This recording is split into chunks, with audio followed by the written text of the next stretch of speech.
সুধীমণ্ডলী, স্বাগত জানাচ্ছি সমসাময়িক বিষয় নিয়ে বৈশাখী টেলিভিশনের নিয়মিত আয়োজন ইস্পাহানি মির্জাপুর জিরো আওয়ার। এই অনুষ্ঠান একই সঙ্গে বৈশাখী টেলিভিশনের ভেরিফাইড ফেসবুক পেজ এবং ইউটিউব চ্যানেলেও প্রচারিত হচ্ছে।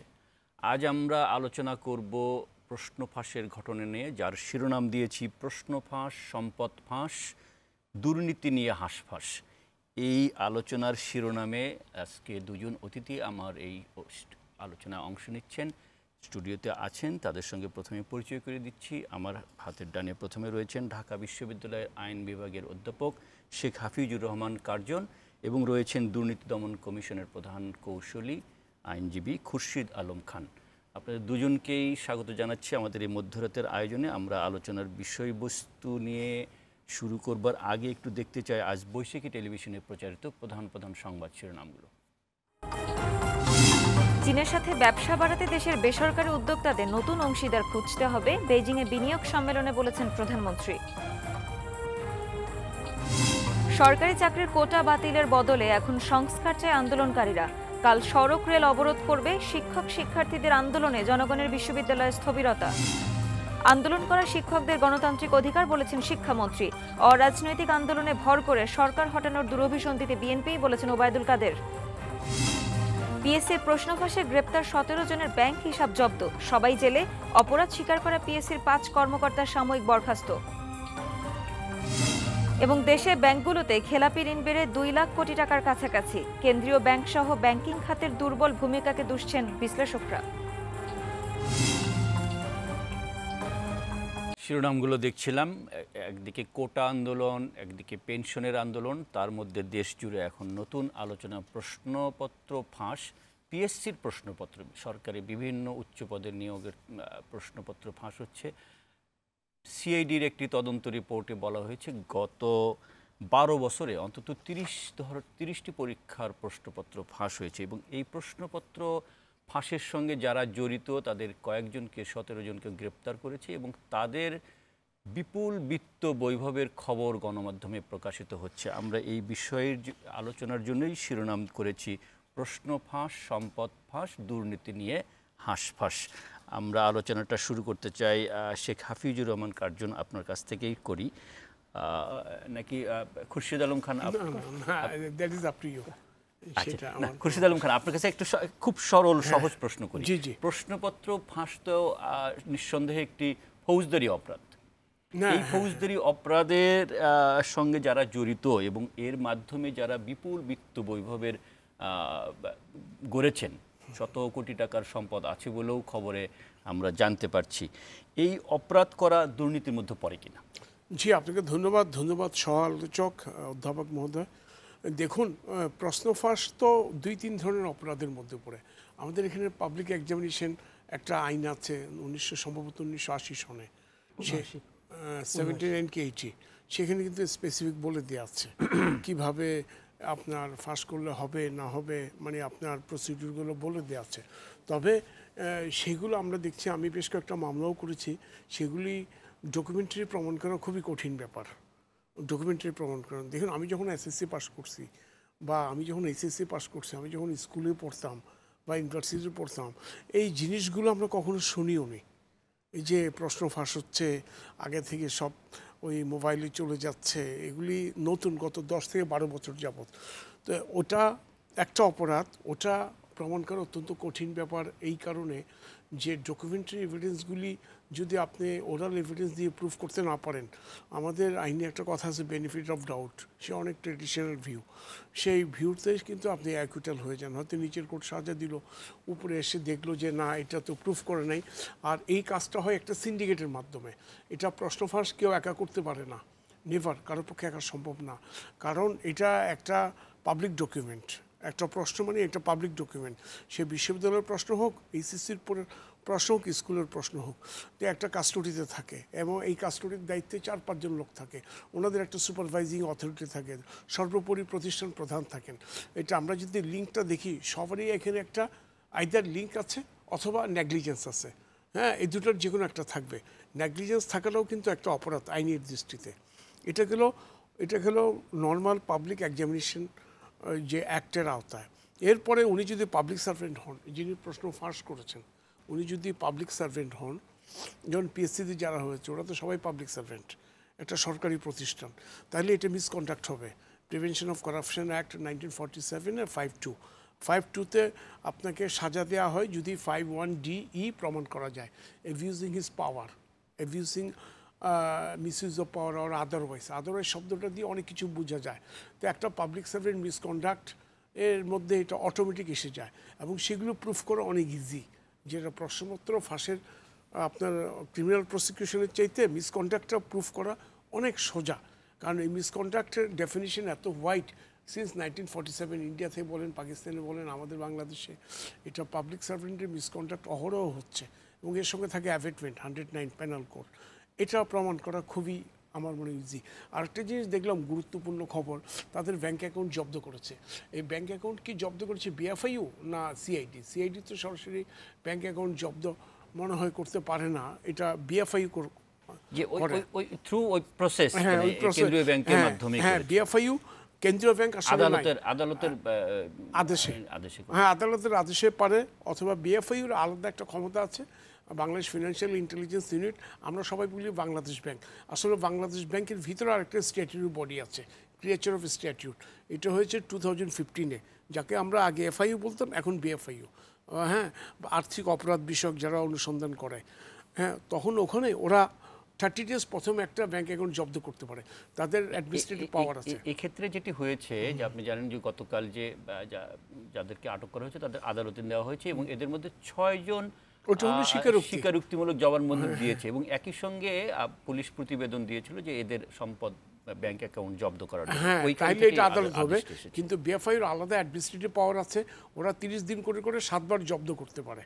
ওই 7 বার তাদেরকে সময়টা দেওয়া হয়েছে, তারা যদি কোনো ইনকোয়ারি প্রসিডিং কারো হাতে দিয়ে দেয়, ধরেন সিআইডিকে দিল, দুদককে দিল, তাদের ইনকোয়ারি করতে তো একটু সময় লাগে, যাতে 7 বারের মধ্যে তারা ইনকোয়ারি করলে অত এর মধ্যে তারা ফ্রেশ করে আদালতের আদেশ নিয়ে জব্দ করতে পারবে, তখন বিএফআইয়ের ক্ষমতা আর থাকবে না, কারণ 7 বারের পরে বিএফআই আর পারবে না, তা আইনগত তার কর্তৃত্ব নাই। তো এখানে এই যে কনফেশনের কথাটা বললেন, স্বীকারোক্তি, এই স্বীকারোক্তি কিন্তু দেখেন ওরা স্বীকার করেছে, পুলিশ যেটা ফরওয়ার্ডিং দিয়েছে তাদেরকে প্রডিউস করেছে before the magistrate, day after tomorrow ওনারা বলবে এটি রিট্রাকশন আউট অফ ইনডিউসমেন্ট। আমাদের এখানে স্বীকারোক্তি নিচ্ছে, কিন্তু সেটা কোর্টে গিয়ে চ্যালেঞ্জ হচ্ছে, আমি দিতে চাইনি, পুলিশ আমাকে মারধর করে স্বীকারোক্তি আদায় করেছে। তখন এই যে স্বীকারোক্তির ভ্যালিডিটি কতটুকু, এটা কতগুলো ভলান্টারি, ট্রুথফুলনেস, এটা স্বেচ্ছা প্রণোদিত কিনা, এটা একটা প্রশ্ন উঠে যাবে। সেই প্রশ্ন, সেই বিতর্ক থাকুক, না সেই বিতর্কটা খুব ইম্পর্টেন্ট আমার মনে করি, কারণ আপনি এত কষ্ট করে ট্রায়াল করলেন, কনফেশন নিলেন, ব্যাঙ্ক অ্যাকাউন্ট জব্দ করলেন, একটা স্টেজে গিয়ে যদি আপনি অ্যাকুইটাল হয়ে যায় আসামি, তাহলে হোল প্রসেসটা তো আপনার ফিউটাইল হয়ে গেল, তখন আপনি কিন্তু হিরো থেকে জিরো হয়ে যাবেন। আপনি মিনস প্রসিকিউশনকে আমি বলতেছি, হিরো থেকে পুরো জিরো হয়ে যাবে। ফর দ্য টাইম বিং আমরা মনে করছি যে সিআইডি বা প্রসিকিউশন খুব ভালো কাজ করছে, কনফেশন রেকর্ড করছে, তাদেরকে অ্যারেস্ট করছে, কিন্তু এই কনফেশনটা প্রপারলি রেকর্ড হলো কি না, এটা আইনের কিন্তু অনেক রিকোয়ারমেন্ট আছে, আমাদের সুপ্রিম কোর্টের আপিল বিভাগের অনেক জাজমেন্ট আছে, এটা শুধু ভলান্টারি হলে হবে না, এটা ট্রু হতে হবে। এখন 4 জন কনফেশন করেছে, কী করেছে আমরা জানি না, যখন আদালতে যাবে তখন হয়তো আমরা জানতে পারবো। এই কনফেশনের মধ্যে যদি কন্ট্রাডিকশন হয় তার বেনিফিট পাবে আসামি, আর কনফেশনগুলো যদি কনভার্ট করে প্রত্যেকটা, তাহলে প্রসিকিউশনের জন্য একটা ভালো হ্যান্ডেল হবে। তা আমি মনে করি অনেকগুলো প্রসিডিং হওয়া উচিত, একটা হলো প্রশ্ন ফাঁসে আইনের আওতায় হবে, আরেকটা তার মিসকন্ডাক্ট হিসাবে হবে পাবলিক সার্ভেন্ট, আর তার সম্পদের তথ্য চাওয়া উচিত। তারা যখন 12 বছর যাবৎ প্রশ্নপত্র ফাঁস করছে, নিশ্চয়ই তারা এখন অনেক টাকা পয়সার মালিক। সেই জায়গায় আসছি আমি, সেই আলোচনাটাই করব। এই যে খুরশেদ আলম খান এই প্রশ্ন ফাঁস নেটওয়ার্কের একটা সিন্ডিকেটের কথা বলছেন, এটা সাধারণ মানুষও জানে যে কারো একজনের পক্ষে গিয়ে প্রশ্ন ফাঁস করা সম্ভব হয় না। এই নেটওয়ার্ক যাদেরকে এই মামলায় গতকালকে গ্রেপ্তার করতে আমরা দেখলাম, ধরা পড়লো, তাদের দেখলাম যে আমরা পিএসসির সহকারী পরিচালক, উপসহকারী পরিচালক পর্যায়ের কর্মকর্তারা যেমন আছে, তেমনি আছে পিয়ন, দারোয়ান আর ড্রাইভার। এবং এই যে সৈয়দ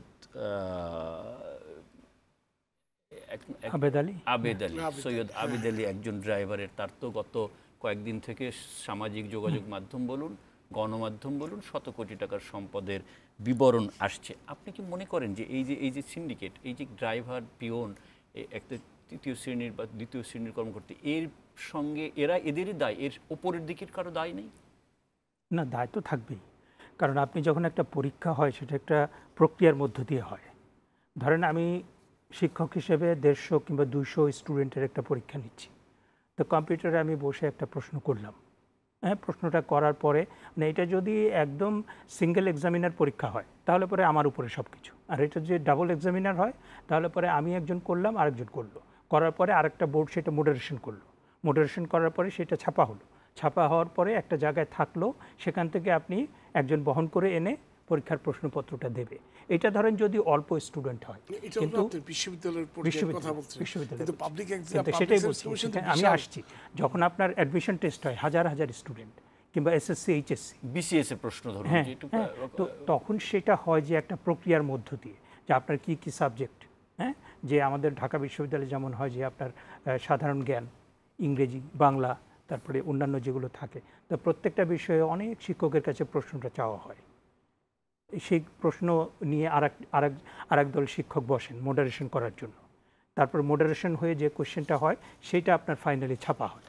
ছাপা হওয়ার পরে সেই দায়িত্বে মানে একজন ইউজুয়ালি আমাদের যে ক ইউনিট, খ ইউনিট, গ ইউনিট একজন ডিন তার দায়িত্বে থাকেন, ডিনকে সহযোগিতা করেন এ নাম্বার অফ টিচার্স, হ্যাঁ, তার সাথে কর্মকর্তা থাকেন, কারণ এটা তো আপনার হাজার হাজার প্রশ্ন ছাপানোর বিষয়।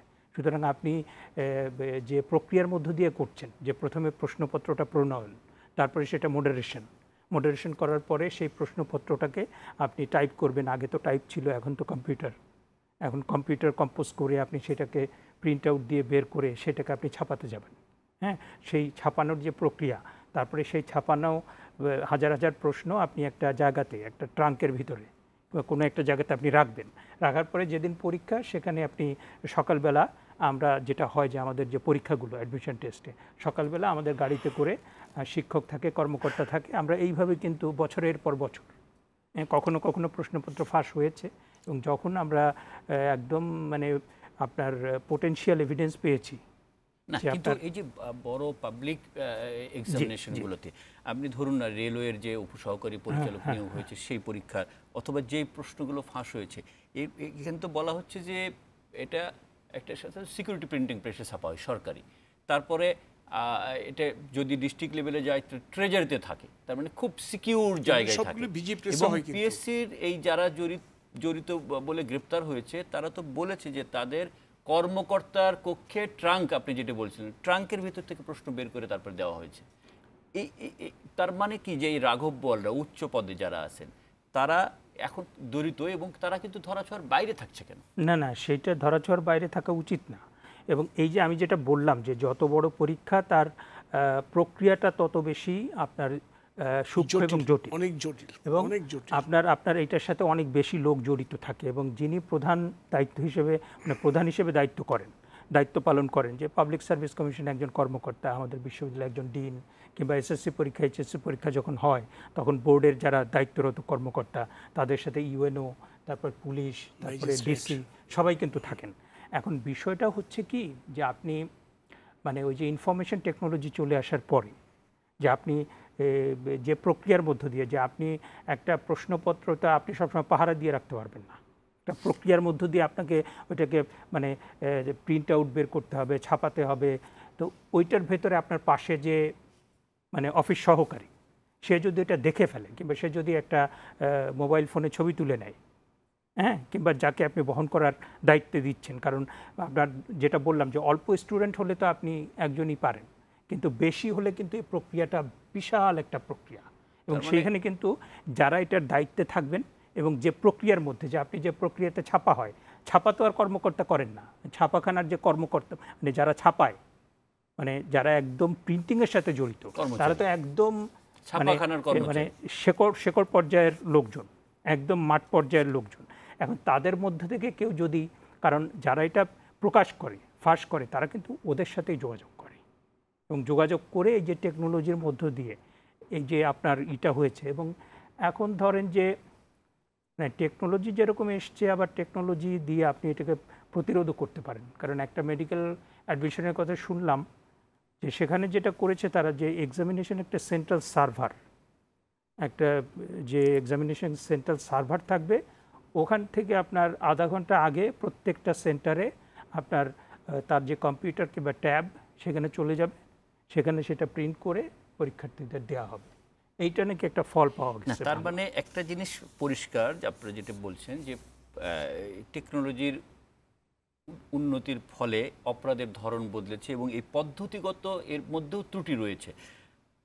না, একটু আমি কার্জন সাহেবের সঙ্গে অ্যাড করি যে আপনি যে কথা বললেন কর্মকর্তা রুমের মধ্যে ট্রাঙ্ক রাখা হয়, তো এই কর্মকর্তা তো এখানে নিশ্চয়ই তার সঙ্গে একটা ইনভলভমেন্ট আছে। কর্মকর্তা ছাড়া তো এটা সম্ভবই না। টেকনোলজি যতই ডেভেলপমেন্ট হোক, দ্যাট মিনস কার্জন সাহেবের কথা আমি এটাই বুঝলাম যে স্মার্টফোনে কেউ একটা ছবি উঠাই নিল, একটা প্রশ্ন 2 পাতে এপিট ওপিট, একটা ছবি উঠাইতে মাত্র কত লাগে? 20 সেকেন্ড 30 সেকেন্ড লাগে। দ্যাট মিনস তার কাছে প্রশ্নটা আসতে হবে, তখনই তো সে ছবি উঠাতে পারবে এবং সে বুঝতে হবে যে এটাই প্রশ্ন। দ্যাট মিনস ওখানে তার অ্যাক্সেসটা আছে, এবং তার অ্যাক্সেসটা আছে ইন কনভাইভেন্স উইথ হাই অফিসিয়ালস। এবং হাই অফিসিয়ালস না হলে এই যে ড্রাইভার আবেদ আলীর মতো লোকের পক্ষে এই ধরনের অপরাধ করা তো সম্ভব না। এখানে হয়তো হাই অফিসিয়াল বলতে আমি বোঝাচ্ছি তার ঊর্ধ্বতন কর্মকর্তা। আমি এটা মিন করছি না যে পিএসসির যিনি চেয়ারম্যান ওনার ইনভলভ, আমি সেটা বলছি না। বাট পিএসসির চেয়ারম্যান এটা ব্যক্তিগত দায় বলে এড়ানো যাবে না। আমাদের এখানে একটা নতুন কালচার শুরু হয়েছে যে এটা ওনার ব্যক্তিগত দায়, প্রতিষ্ঠান ওনার দায়িত্ব নেবে না। উনি প্রতিষ্ঠানে কাজ করছে বলেই তো এই অপরাধটা করতে পারছে। উনি প্রতিষ্ঠানে কাজ না করলে কিন্তু এটা করতে পারতো না, নেভার। আমরা যখন একটা মানি লন্ডারিং পিকে হালদার, ওখানে বাংলাদেশ ব্যাংকের একজন ডেপুটি গভর্নরের নাম চলে আসলো। তো উনি যদি ডেপুটি গভর্নরের কী হবে ভবিষ্যতে আমি জানি না, নামটা আসাও তো বাঞ্ছনীয় না। তো এই ডেপুটি গভর্নর পদবিটা তো উনি হোল্ড করছে। উনি পদবি যদি হোল্ড না করতেন তাহলে তো পিকে হালদার এই ধরনের ডেসপারেট হতে পারতো না। এখানেও ব্যাপারটা তাই। আপনি ব্যক্তিগত দায় বলে সব জায়গায় এড়িয়ে যেতে পারবেন না।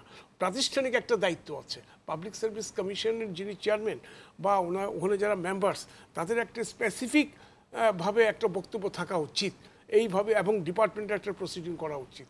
কারণ সব কিছু ব্যক্তিগত দায় বলে এড়ানো যাবে না। আপনি দেখেন 12 বছর যাবৎ প্রশ্ন ওই ছাপা হচ্ছে এইভাবে, এর মধ্যে অনেকে ম্যাজিস্ট্রেট হয়ে গেছে, অনেকে ম্যাজিস্ট্রেট হয়ে ডিসি হয়ে গেছে, ডিসি হয়ে গেছে। সেই আলোচনা সেই প্রশ্ন ছিল আমার। তাহলে এখন বুঝে দেখেন আমার বাংলাদেশের ভবিষ্যৎ কি। যিনি ডিসি হয়েছে, যিনি জয়েন্ট সেক্রেটারি হয়েছে, যিনি অ্যাডিশনাল সেক্রেটারি, যিনি সিনিয়র সেক্রেটারি হচ্ছে, তো এই ধরনের তো 12 বছরের মধ্যে তো নিশ্চয়ই একটা ছেলে ডিসি হয়ে গেছে। ম্যাজিস্ট্রেট অ্যাসি লাইন হিসেবে ঢুকেছে, অ্যাসি অ্যাডমিন হিসেবে ঢুকেছে, জুডিশিয়ারি ঢুকে সে হয়তো এখন অ্যাডিশন, তখন তো জুডিশিয়ারি পাবলিক সার্ভিস কমিশনের আন্ডারে ছিল সম্ভবত। ওইটা জুডিশিয়াল সার্ভিস কমিশন হয়েছে অনেক পরে, 2007-08 হ্যাঁ 7-8 পরে। তাহলে আপনি চিন্তা করে দেখেন। মানে এই যে ওই প্রশ্নটা আমার আছে, আমি জানতেই চাই, দর্শকদেরও অনেকের প্রশ্ন আছে যে 12 বছর ধরে যদি প্রশ্ন ফাঁস হয়ে থাকে, 12 বছরে অনেকগুলো 30টি পাবলিক পরীক্ষার প্রশ্ন ফাঁস হয়েছে। এই 30টি পরীক্ষার মাধ্যমে যারা নিয়োগ পেয়েছেন তারা এখন হয়তো অনেক ঊর্ধ্বতন পদেও চলে গেছে। না, এখানে একটু ইন্টারাপ্ট করি। এখন ধরেন 100 জন ডিসি আছে, ওই 12 বছরের মধ্যে ওরা পড়লো, কোন ছেলেটা নকল করে পরীক্ষা দিয়েছে? এখানে তো জেনুইন লোক তো জানতে চাই যে এখানে তো জেনুইন আছে। হ্যাঁ, যারা খুব ব্রিলিয়ান্ট ক্যারিয়ার আইডেন্টিফাই কিভাবে করবেন? যদি প্রমাণিত হয় যে কিভাবে প্রমাণিত হবে, এটা অনেক কঠিন কি হতে পারে, সেই আলোচনাটা একটু আপনাদের কাছে জানতে চাই। একটা বিরতির সময় হয়েছে, বিরতির পরে এই প্রশ্ন রেখে গেলাম, পরে আপনাদের কাছ থেকে জানবো বিষয়টা। প্রিয় দর্শক, আপনারাও থাকুন, আমরা ফিরছি ছোট্ট একটা বিরতির পর।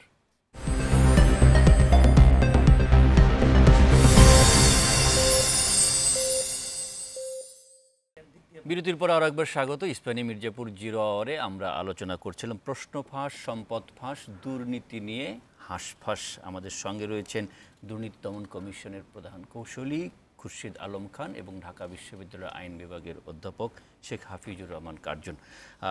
শেখ হাফিজুর রহমান কার্জন, আপনার কাছেই আসি। বিরতির আগে একটু প্রশ্ন রেখে গিয়েছিলাম যে যেই তদন্ত এখন পর্যন্ত হয়েছে তাতে বলা হচ্ছে গত 10-15 বছরে 30টি পাবলিক পরীক্ষার প্রশ্ন ফাঁস হয়েছে। এর মধ্যে অনেক সব নিয়োগ পরীক্ষায়।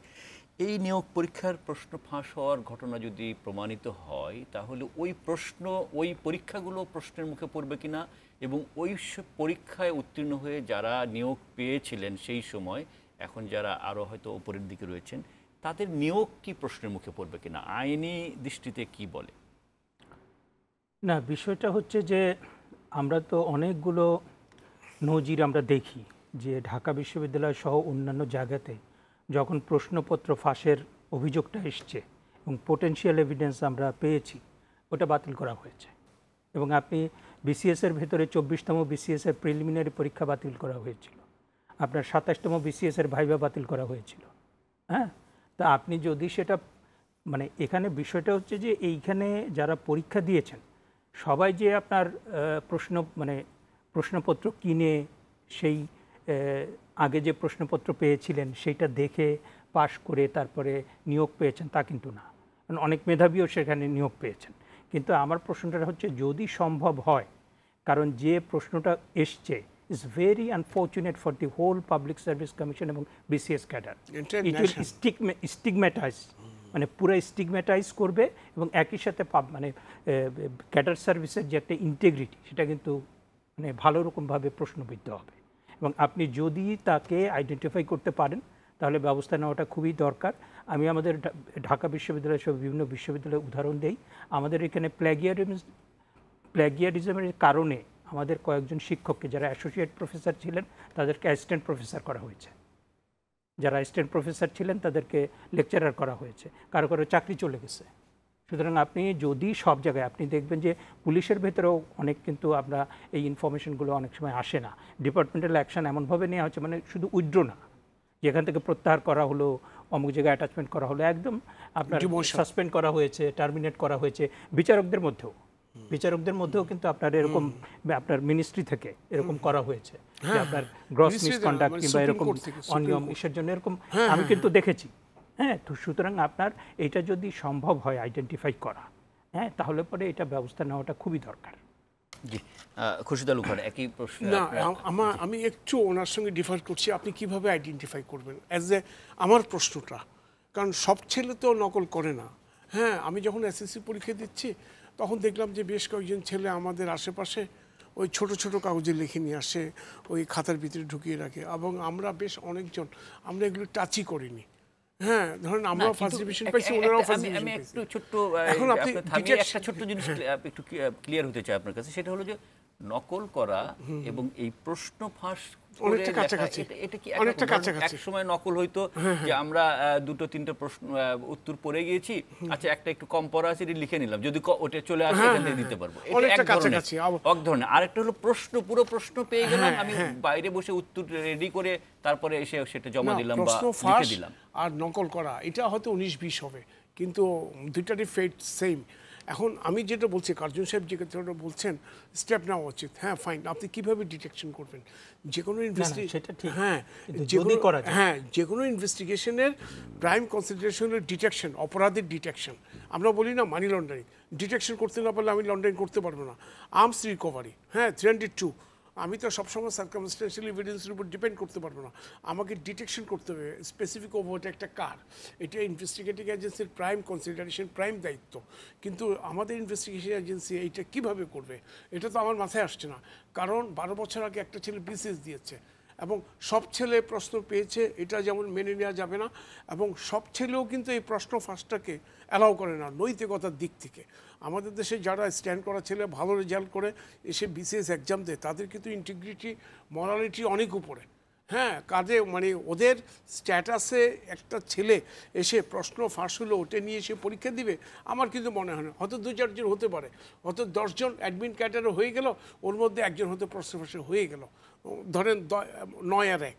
এখন ওই এককে আপনি কীভাবে ডিটেকশন করবেন, আপনার ক্রাইটেরিয়াটা কী, সেই প্রশ্ন ফাঁস আনতে পারবেন? এটা প্রসিকিউশন করা খুব ডিফিকাল্ট হবে এবং এখানে ফলসলি ইমপ্লিকেশন হতে পারে, ভিক্টিমাইজড হয়ে যেতে পারে। এটা খুব ডিফিকাল্ট হবে। মানে আমি এটা আমার এক্সপিরিয়েন্স থেকে বলছি, কারণ আমি শুধু একটা জিনিস মাথায় রাখতে হবে, আমি প্রসিকিউশন করলেই তো হবে না, আমার প্রসিকিউশনটা সাকসেস হতে হবে। আমার প্রসিকিউশনে যদি একটা ইন্ডিভিজুয়াল পার্সন, একটা ইনোসেন্ট পার্সন ভিক্টিমাইজড হয়ে যায়, তাহলে কিন্তু ওই দায় কিন্তু আমার, এবং হোল লাইফ তার শেষ হয়ে যেতে পারে। কিন্তু কাজে আমাদেরকে খুব কশাসলি আগাতে হবে। এখন আমরা এতগুলি না করে আমরা যেখান থেকে দুর্নীতিটা উৎস, আমরা সেই জায়গাটা বন্ধ করে দিলেই তো হলো না। দেখুন সেটা এই যে মানে এটা প্রমাণ করতে পারবো কি পারবো না, সেই জন্য একটি সাংবিধানিক প্রতিষ্ঠান যার মাধ্যমে দেশ পরিচালনায় যুক্ত হন পরবর্তীতে যে পিএসসি বিসিএস পরীক্ষার মাধ্যমে, সেই একটি স্বাধীন সাংবিধানিক প্রতিষ্ঠান যদি এরকম প্রশ্নের মুখে পড়ে, এদের আপনি হাফিজুর রহমান কার্জন আপনি বলেছেন যে তাদের নিয়েও প্রশ্ন উঠছে, পুরো বিসিএস ক্যাডার সার্ভিস নিয়েও প্রশ্ন উঠছে, তাহলে এই যে এখানেও যে দুর্নীতি ঢুকে গেল অথবা সেটা বন্ধ করার উপায় কি? এদের সেই ভাবমূর্তি বা উদ্ধার করা অথবা একটি স্বাধীন সাংবিধানিক প্রতিষ্ঠান হিসেবে তার যে স্বকীয়তা, সেটা কেন এই অবস্থার মধ্যে আসলো?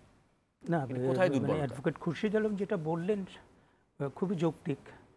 এখন বিষয়টা হচ্ছে যে আমাদের এখানে যারা পাবলিক সার্ভিস কমিশন এই পরীক্ষা দিয়ে যারা ক্যাডার সার্ভিসে যান তারা খুবই মেধাবী, নিঃসন্দেহে তারা মেধাবী, কিন্তু এই মেধাবীদের মধ্যেও অনেকে তো মানে এমনভাবে করাপশন করছেন এবং গত কয়েক মাস ধরে আমরা যা দেখছি, তাদের ভিতরে অনেকে যেমন আছেন যে আমাদের বন্ধু বান্ধব, আমাদের আত্মীয় স্বজন, তারাও আছেন আপনার উঁচু মানের নৈতিকতা নিয়ে চলেন, খুব সৎ জীবনযাপন করেন। আবার এমনও আছে যে তারা মানে এত অসৎ এবং দুর্নীতিগ্রস্ত, হয়তোবা ডিটেকশন হয়েছে কয়েকটা আমরা জানি, কিন্তু অসংখ্য আছেন এরকম। আবার আপনি যে জায়গাটাতে প্রশ্ন তুলেছেন সেখানে তো সে একটা দুর্নীতিগ্রস্ত প্রক্রিয়ার মধ্য দিয়ে ঢুকলো, হ্যাঁ, এবং এখানে অনেকগুলো প্রশ্ন যে তার আসলে বিসিএস ক্যাডার হওয়ার কোনো যোগ্যতাই নাই। প্রথমত যোগ্যতার প্রশ্ন, দ্বিতীয়ত হচ্ছে একটা দুর্নীতিগ্রস্ত প্রক্রিয়ার মধ্য দিয়ে সে হল, সুতরাং তার সারা জীবন তো সে দুর্নীতি করতে চাইবে, এটা প্রাথমিকভাবে আমরা তো সেটাই ধরে নেব এবং সব জায়গায় তো সেটাই হয় যে যদি আপনার একটা ছেলে কিংবা একটা মেয়ে 30, 40, 50 লক্ষ টাকা দিয়ে যদি সে ক্যাডার সার্ভিসে ঢুকে থাকে, তো প্রথম তার মানে উদ্দেশ্য হবে ওই টাকাটা তুলে নেওয়া, তাহলে পরে বাকি জীবনটা সে কী করবে? সুতরাং আমার মনে হয় যে চেষ্টাটা করা উচিত, আপনি চেষ্টাটা করা উচিত, চেষ্টাটা করে দেখা উচিত যে আমাদের এখানে তো যেটা প্ল্যাগিয়ারিজমের কথা বললাম, এবং আপনি দেখবেন যে আপনি যদি ল মিনিস্ট্রিতে যান, হ্যাঁ, ল মিনিস্ট্রিতে যান, অনেক বিচারককে আপনার চাকরিচ্যুত করা হয়েছে। আপনার ইয়েতে যদি যান, আপনার কার কথা বলেছিলাম যে সেখানেও কিন্তু আরেকটা শ্রেণীর কথা বলেছিলাম, পুলিশের কথা, যে সেখানেও কিন্তু আপনার পুলিশ হেডকোয়ার্টারে আপনারা দেখবেন যে শুধুমাত্র ওই যে যেটা আমরা বলি যে তাকে প্রত্যাহার করা হয়েছে কিংবা অমুক জায়গায় সংযুক্ত করা, এর বাইরেও কিন্তু টার্মিনেট করা হয়। হ্যাঁ, সুতরাং সেই জিনিসগুলো মানে আমরা এই জিনিসগুলো আমাদের দুর্নীতিকে কেন রোধ করতে পারছে না, মানে আমাদের যে হারে দুর্নীতি হচ্ছে সেইভাবে আমরা শাস্তিগুলো দিতে পারছি না।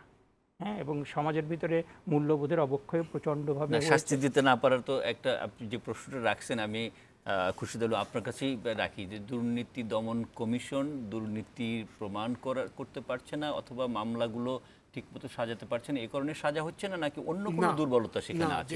না, দুর্নীতি, আমি ওর আগে আরেকটু কথা নিয়ে হাফিজ সাহেবের সঙ্গে আমি একটু অ্যাড করি। দেখুন, পাবলিক সার্ভিস কমিশনকে একটি এখানে জবাবদিহির ব্যবস্থা করা উচিত। হ্যাঁ, সব কিছু ওই আবেদ আলী করছে, সৈয়দ আলী করছে, এভাবে না নিয়ে পাবলিক সার্ভিস কমিশনের দায়িত্ব তাকে নিতে হবে। চেয়ারম্যান এবং তার যারা মেম্বার আছে তাদেরকে দায়িত্ব দিয়ে তাদেরকে স্টেট বিবৃতি দিয়ে বলতে হবে এইভাবে ঘটনাটা হয়েছে, আমরা দুঃখিত, লজ্জিত, এবং তাদের বিরুদ্ধে আমরা প্রসিডিং করছি। আপনি সরাসরি কেন আগে দুর্নীতি দমন কমিশন আসবেন? আপনি বিইং এ ডিপার্টমেন্ট, আপনার পিউনিটিভ অ্যাকশনটা কী? আপনি শুধু দুদুকে পাঠিয়ে দিলে হবে? দুদুকে আমার রেকর্ড লাগবে, তথ্য লাগবে, উপাত্ত লাগবে। একটা তথ্য দিই, পিএসসির চেয়ারম্যান এই ঘটনার পরে গতকালকে সংবাদ সম্মেলন করেছেন এবং তিনি বলেছেন যে গত 10-12 বছরে কোনো পরীক্ষার প্রশ্ন ফাঁস হয় নাই। তারপরে সাংবাদিকদের প্রশ্নের উত্তরে তিনি বলেছেন যদি হয়ে থাকে তারা তদন্ত করবে। যদি হয়ে থাকে, তিনি প্রথমেই বলেছেন যে হয় নাই, এইগুলো দায় নিতে চান। আজকে তো ওটা কন্ট্রাডিকশন হয়ে গেল, ওনার কথাটা তো টিকলো না। যেহেতু 5-6 জন লোক কনফেশন দিল before the magistrate first class, তারা রেকর্ডিং কনফেশন রেকর্ড করলো, সেখানে তারা বলেছে আমরা যে গণমাধ্যমে খবর পাচ্ছি তারা স্বীকার করেছে। মোড অফ কনফেশনটা আমরা জানি না এবং কনফেশনের জিস্ট আমরা জানি না, বাট যে নিউজটা আসছে কনফেশনে তারা স্বীকার করেছে। দ্যাট মিনস পিএসসির চেয়ারম্যান সাহেব যে কথাটা বললো সেটা একটা কন্ট্রাডিক্টরি কথা, উনি অনুমান করে কথা বলছেন। তাদেরকে বরখাস্ত করেছে না, বরখাস্ত করছে কখন বরখাস্ত করছে? It's an eyewash. এই বরখাস্ত না, আমার তো মনে হয় পুরো বিয়ে উপরের যারা আছে তাদেরকে সেভ করার জন্য। হ্যাঁ, দেখুন, আপনি আমরা তো এখন শুনেন, কথা বলতে গেলে পাবলিক সার্ভেন্টরা মাইন্ড করে, ওনারা বলে যে আপনারা এত হার্শ কথা বলেন কেন। যেমন আমি একটা কথা বলছি ডেবি ফ্রি স্টাডে, জাতীয় রাজস্ব বোর্ডকে ঢেলে সাজানো উচিত, কয়েকটা মিডিয়া রিপোর্ট করছে। পরের দিন তারা আমাকে কোর্টে এসে বলল স্যার ওই রাজস্ব বোর্ডের একজন কর্মকর্তা ফোন করছিল, তাহলে রাজস্ব বোর্ড থাকারই দরকার নেই। হ্যাঁ, যেখানে অবাধে ঘুষ বাণিজ্য হচ্ছে সেই প্রতিষ্ঠান না থাকাই তো ভালো। তো কাজে আমি তো মনে করি পিএসসির চেয়ারম্যান এবং মেম্বার ওনাদের একটু দায়িত্ব নিতে হবে, ওনারা বলতে হবে যে আপনার এই যে আপনার আন্ডারে সাবঅর্ডিনেট অফিসাররা ওয়ার্কাররা তারা কিভাবে কাজটা করলো এবং কেন এটা হলো, 12 বছর যাবত এটা হচ্ছে, তাহলে পিএসসির 12 বছরে যারা চেয়ারম্যান ছিলেন, সচিব ছিলেন, কর্মকর্তা ছিল, তাদের ব্যাখ্যা দেওয়া উচিত কিভাবে হলো। এটা যদি না হয়, আপনি নিচের যারা আছে তাদেরকে ট্রায়াল করে সাজা দিলেন, তাতে লাভ হবেটা কি? ওর জায়গায় আরেকজন যাবে। যেমন ডেবি ফুরিয়াস্টার আমরা একটা খবর দেখলাম, সাতক্ষীরাতে একজন এনভিআরের কর্মচারী পিয়ন সম্ভবত, সে 100 কোটি টাকার মালিক এবং সে বুঝতে পারছে যে আমার বিরুদ্ধে প্রসিডিং হতে পারে দুদক থেকে বা অফিসিয়ালি, সে চাকরিটা করছে, ছেড়ে দিছে। চাকরি ছেড়ে দিয়ে সে এখন ব্যবসাতে নামছে। তার বিশাল আলিশান বিল্ডিং, শপিং কমপ্লেক্স, একটা পিওনের চাকরি করে এনভিআরের। তো এটা কি ইন্ডিকেশন করে? আমি কি শুধু বলবো এটা ব্যক্তির দায়িত্ব, এটা প্রতিষ্ঠান নেবে না? এই কথা বলে আমরা কতদিন আর মানুষকে বোকা বানাই রাখবো? উপরের দিকে সেভ করছে। আমি হাফিজুর রহমান কার্জন একটু বলতে চাচ্ছিলেন, আপনার কাছে আসবো। আর একটা বিরতির সময় হয়েছে। প্রিয় দর্শক, আমাদের সঙ্গেই থাকুন। ফিরছি ছোট্ট একটি বিরতির পর।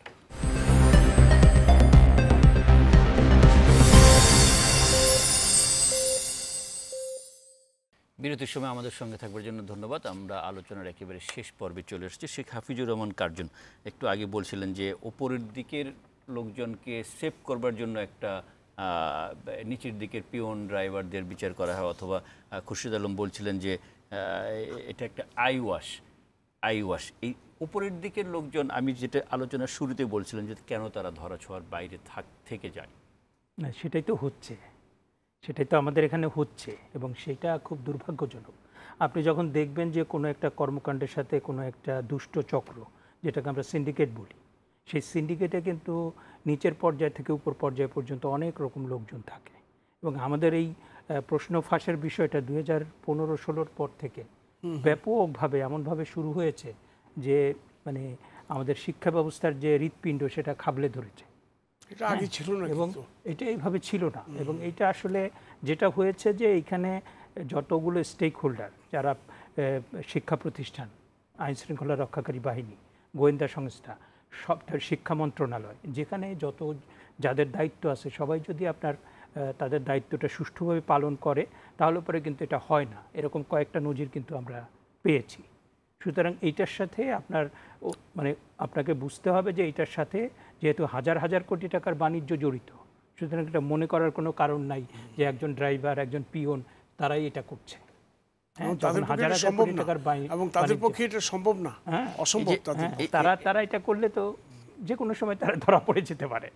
তাদেরকে সেভ করার জন্য নিশ্চয়ই ইয়েতে কেউ আছে, এবং সেটা খুঁজে বের করতে হবে আপনার এই আইন শৃঙ্খলা রক্ষাকারী বাহিনী, তারপর গোয়েন্দা সংস্থা এবং নীতি নির্ধারকদের। এটা জিরো টলারেন্স, মানে জিরো টলারেন্স, যে এটা কোনোভাবে হওয়া যায়। মূল কথা রাজনৈতিক সদিচ্ছা, এবং যারা নীতি নির্ধারক, সেখান থেকে একটা বড় ধরনের পদক্ষেপ নেওয়া দরকার। জনাব খুরশিদ আলম খান, এই যে হাজার হাজার কোটি টাকা, 100 কোটি টাকা একজন ড্রাইভার আবেদ আলীর, 100 কোটি টাকা একজন এই যে এনবিআরের পিয়ন, তারও 100 কোটি টাকা, মানে যেখানেই এখন খবর হচ্ছে সম্পদ ফাঁস হচ্ছে সেখানেই 100 কোটি টাকা। এদের বিরুদ্ধে দুর্নীতি দমন কমিশনের কি উদ্যোগ থাকা উচিত? আমি একটু বলছি, রাজনৈতিক সদিচ্ছা এই কথাটা মনে হয় পাবলিক সার্ভিস কমিশনের জন্য অ্যাপ্লিকেবল না।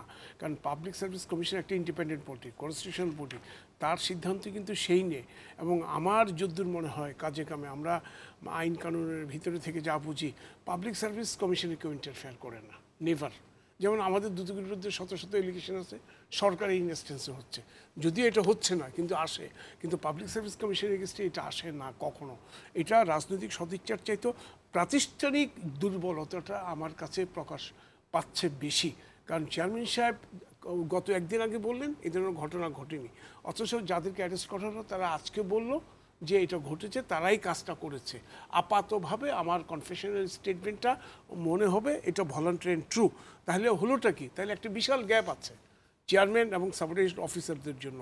হয়তো চেয়ারম্যান এই জিনিসগুলো ওভারলুক করছে, অথবা চেয়ারম্যানের চোখ ফাঁকি দিয়েছে চেয়ারম্যান যারা মেম্বার। তাহলে এটা কীভাবে হলো? এটা হাই পাওয়ার ইনকোয়ারি কমিটি হওয়া উচিত নাম্বার 1, সরকার থেকে। একটা মানে ধরেন সুপ্রিম কোর্ট জাজ, রিটায়ার্ড একজন জাজকে দিয়ে ইনকোয়ারি করা উচিত, অথবা একজন ডিস্ট্রিক্ট জাজকে দিয়ে ইনকোয়ারি করা উচিত। কারণ ইয়েরা আপনার public service commission chairman member, ওরা কিন্তু শপথ নেয়, হ্যাঁ, কনস্টিটিউশনাল পোস্ট, মাননীয় প্রধান বিচারপতি তাদেরকে শপথ বাক্য পাঠ করায়। যারা শপথের যদি এটা বরখেলাপ হয় তাহলে তো এটা খুবই সিরিয়াস ব্যাপার। তাদের ব্যাপারে নতুন করে চিন্তা ভাবনা করতে হবে সরকারকে। এই ধরনের পদে আমরা কি ধরনের লোক বসাবো এবং এখানে আমলা দিব কি না। আগে আমরা দেখছি সবসময় বিশ্ববিদ্যালয়ের শিক্ষকরা থাকতো খুব, যারা ফেমাস বুদ্ধিজীবী, যারা খুব রিকগনাইজ, যাদের ব্যাপারে কোনো প্রশ্ন নাই। ঢাকা বিশ্ববিদ্যালয়ের উপাচার্য এখানে চেয়ারম্যানের দায়িত্ব পালন করে। না, নট অনলি দ্যাট, সাবেক উপাচার্য ছাড়া অনেক প্রফেসর আছে যাদের ইন্টিগ্রিটি ভাইস চ্যান্সেলরের চেয়ে অনেক বেশি। সেই ধরনের লোক এখানে আসতো এবং তাদেরকে নিয়ে কখনো কেউ প্রশ্ন করতো না, প্রশ্ন করার সাহসও পেত না। তো এখানে ব্যুরোক্রেট বসালো কেন, সেটাও চিন্তা ভাবনা করতে হবে। আমার মনে হয় সময় আসছে সব কিছু দুদকের ঘাড়ে না চেপে চিন্তা ভাবনা করে যদি পলিসি ডিসিশন করেন এবং একটু যদি আপনার মানে ঢেলে সাজানোর ব্যবস্থা হয়, তাহলে এই ব্যবস্থাটা বেশি দিন থাকবে না। কারণ আমাদের জাতির মেরুদণ্ড কিন্তু ভেঙে দিচ্ছে। একটা পাবলিক সার্ভিস কমিশনের মাধ্যমে বিসিএস এক্সাম হচ্ছে, ওই ছেলে সিনিয়র সচিব হবে এক সময়, তাহলে আমার পলিসি ডিসিশন কিন্তু সে করবে। তাহলে তার ইন্টিগ্রিটি যদি এই ধরনের হয়, তাহলে আমার পলিসি ডিসিশন তো কি হবে এটা আমরা বুঝতেই পারছি। তো কাজে আমার মনে হয় সবারই অনেক বেশি কনসাস হওয়া উচিত। শেখ হাফিজুর রহমান কার্জন, একেবারে শেষ করবো, একটা জিনিস খুবই মানে জানতে ইচ্ছে করে, মানুষেরও অনেক আগ্রহ আছে, যে এই যে মেধাবী বলছি আমরা শিক্ষার্থী যারা ঢাকা বিশ্ববিদ্যালয় সহ জনগণের টাকায় পরিচালিত বিশ্ববিদ্যালয়গুলোর থেকে বের হয়ে আসছে, আপনারা পড়াচ্ছেন, আমরা যাদের কাছে পড়েছি মানে এরকম তারাই তো সমাজের বিভিন্ন স্তরে, সেটা পিএসসি বলুন, সেটা বিসিএস ক্যাডার সার্ভিস বলুন, সেখানে আসছে। তারাই তো আবার এই বড় বড় দুর্নীতিতে জড়িত হচ্ছে বলে খবর বেরোচ্ছে, প্রকাশ হচ্ছে, অভিযোগ উঠছে, কেউ কেউ কারো। তার মানে কি আপনি এই যে শিক্ষা ব্যবস্থায় গলত দেখেন, যারা আপনারা তৈরি করছেন তাদেরকে মানে নৈতিক শিক্ষার পরিবর্তে কি আর্থিক এবং এই দিকে ঝুঁকে পড়ছে কেন শিক্ষা? সেটা খুব গুরুত্বপূর্ণ একটা প্রশ্ন করেছেন, কিন্তু এই বিষয়টাকে শুধু একটা জায়গা থেকে দেখা যাবে না। কারণ আপনি যখন মূল্যবোধ কিংবা নৈতিকতার কথা বলবেন, সেই পাঠটা প্রথমত শুরু হয় পরিবার থেকে, বাবা মার কাছ থেকে। তারপরে ধরেন তার যে school, primary school, high school, শিক্ষক, তারপরে ধর্ম, তারপরে সংস্কৃতি, এই পুরো যে সব কিছু মিলে তার ভিতরে একটা মূল্যবোধের একটা গঠন তৈরি হয়। সেই মূল্যবোধটা যদি কারো ভিতরে শক্তিশালী না হয়, তাহলে পরে সে কিন্তু ওই তার সামনে যখন প্রলোভন আসে, তার সামনে যখন নানা রকম কি বলে যে লোভের হাতছানি আসে, তখন সে নিজেকে ঠিক রাখতে পারে না। আর একটা হচ্ছে যে গত 10-15 বছরে যেটা হয়েছে, আমাদের এই যে দেশটা মানে পুঁজিবাদী ভোগবাদী দিকে টার্ন নিয়েছে, এটা কিন্তু 80-90 দশকে এরকম ছিল না। হ্যাঁ, আরবানাইজেশন, ইন্ডাস্ট্রিয়ালাইজেশন এটার সাথে, এবং আমাদের লোভটা অসম্ভব রকম বেড়ে গিয়েছে। এবং এই লোভটা উপর থেকে নিচ পর্যন্ত, এবং সবচেয়ে বেশি বাংলাদেশে সবচেয়ে বেশি করাপ্ট হচ্ছে সবচেয়ে শিক্ষিত লোক। এটা শুধু ব্যুরোক্রেট না, আপনি এটা পুলিশ কর্মকর্তা, শিক্ষক, তারপরে আর্মি অফিসার, রাজস্ব কর্মকর্তা, সবাই, ডাক্তার, ইঞ্জিনিয়ার, সবচেয়ে এডুকেটেড লোক আপনি দেখবেন যে পরিসংখ্যানে মানে most educated people are the most corrupt. সেটাও কিন্তু আমাদের মানে এইটা ধরেন যে মূল্যবোধের অবক্ষয় একটা আছে। আরেকটা হচ্ছে যে এইখানে আপনি দুর্নীতি করলে তার কোনো শাস্তি নাই, আপনি ডিপার্টমেন্টালিও তার শাস্তি হচ্ছে না, আবার দুদকের কাছে গেলেও দেখা যায় যে মামলা হচ্ছে কিন্তু শেষ পর্যন্ত কনভিকশন টিকছে না, টাইম কনজিউমিং, অথবা অনেক দীর্ঘ সময় লাগছে। সুতরাং আপনি দুর্নীতি করলে আপনি কিন্তু জানেন যে আপনি দুর্নীতি করলে আপনার কোনো শাস্তি হবে না, কারণ শাস্তি হওয়ার যে সম্ভাবনা সেটা তো 0.000। আপনি যদি জানতেন যে অন্তত দুর্নীতি করলে 100টার ভিতরে 70টা মামলায় কিংবা 80টা ক্ষেত্রে শাস্তি হচ্ছে, তখন কিন্তু আপনি 80 বার চিন্তা করতেন, 80 বার আপনি চিন্তা করতেন যে আমি দুর্নীতি করবো কিনা। কিন্তু আপনার এখানে যেহেতু দুর্নীতিতে শাস্তি হওয়ার সম্ভাবনা মানে প্রায় নাই বললেই চলে, সেহেতু আপনার মানে আপনি দুর্নীতি করে যত টাকা উপার্জন করতে পারেন, আপনি বাড়ি বানাতে পারেন, আপনি প্রতি 6 মাসে ইউরোপে ঘুরতে পারেন, আপনি মানে বিলাসিতায় জীবন, আপনি 15 লাখ টাকায় ছাগল কিনতে পারেন। আচ্ছা, আমার মনে হয় খুরশিদ আলম সাহেবের এখানে 1 মিনিট সময় প্রাপ্য, কারণ দুর্নীতির মামলা দীর্ঘায়িত হচ্ছে, দ্রুত বিচারের ক্ষেত্রে কি অন্তরায় দেখেন? দুর্নীতির মামলা দীর্ঘায়িত হবেই, এটা আপনি শর্টকাট করতে পারবেন না, কারণ অনেকগুলো পর্যায়ে আছে, যাচাই বাছাই, তারপরে অনুসন্ধান, তারপরে এফআইআর, তারপরে ইনভেস্টিগেশন, তারপরে ট্রায়াল। তো আপনি ডকুমেন্ট যদি না পান, দুর্নীতির মামলা বেসড অন ডকুমেন্ট, আপনি ডকুমেন্ট যদি না পান তাহলে আপনি মামলাই করতে পারবেন না। এই ডকুমেন্টটাকে সাপোর্ট করবে ওরাল এভিডেন্স, মৌখিক সাক্ষ্য। তো এমনি মৌখিক সাক্ষ্যের কোনো ভ্যালুস নাই without document evidences. Document collect করাই তো কঠিন ব্যাপার। এই যে আপনি দেখছেন না, যেই ডকুমেন্টটা পাচ্ছে, যেখানে ক্রেডিবল ইনফরমেশন আছে সেটা জব্দের জন্য প্রেয়ার করছে, জব্দ করছে, বাকিগুলো পাচ্ছে না। অত দেখা যাচ্ছে আমার ইনভেস্টিগেশন শেষের দিকে আমি নতুন একটা তথ্য পেয়েছি, সেটা আমি আর না ইনভেস্টিগেশন করে দিলাম। ইনভেস্টিগেশনের পরে যখন ট্রায়াল স্টেজে যাচ্ছে তখনও আবার কিন্তু অনেক তথ্য বেরিয়ে আসছে। তখন করে কি আমরা আবার দুর্নীতি গভর্নমেন্ট বা দুদক সাপ্লিমেন্টারি চার্জশিট দেয়। তখন একটা প্রশ্ন উঠে এই স্টেজে সাপ্লিমেন্টারি চার্জশিট কতটা অ্যাকসেপ্টেবল। মানে দুর্নীতির মামলা পদে পদে আপনার উচ্চতর আদালতে যাওয়ার একটা চ্যালেঞ্জ থাকে, যেটা আমরা ফেস করে আসছি লাস্ট ধরেন 14-15 বছর যাবৎ। দুর্নীতি মামলা হলেই আপনাকে ধরে নিতে হবে এটা 10 থেকে 15 বার হাইকোর্টে আসবে মিনিমাম। হ্যাঁ, হয়তো হাইকোর্টে অনেক সময় দেখা যাচ্ছে পয়েন্ট আছে কোয়াশ করে দিল, তখন আমাদের সুপ্রিম কোর্টে যেতে হয়।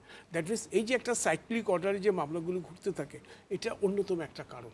সময় সাপেক্ষ, অবশ্যই সময় সাপেক্ষ। পদ্ধতিগত কারণ একটা, আরেকটা হলো যে মানে ডকুমেন্ট ছাড়া তো হবে না প্রমাণ মামলা, পাওয়াটা খুব নেভার। কঠিন হয়ে ডকুমেন্ট যায়। ছাড়া কোনো মামলা তারপরও হবে না। আমরা আশা করব প্রমাণ যে করা সমস্ত খবরাখবর বের হচ্ছে, বিশেষ করে সাম্প্রতিককালে এনবিআর থেকে শুরু করে যেটা পিএসসি পর্যন্ত ছুঁয়ে ফেলেছে, এই দুর্নীতির যদি সমারোহ চলতে থাকে, এটা সমাজের জন্য, রাষ্ট্রের জন্য খুবই অশনির সংকেত। আমরা এই অশনির অবস্থা থেকে মুক্তি চাই জাতি। সেই পদক্ষেপগুলো যার যা করণীয় সেটা করবেন, সেই প্রত্যাশা রাখছি।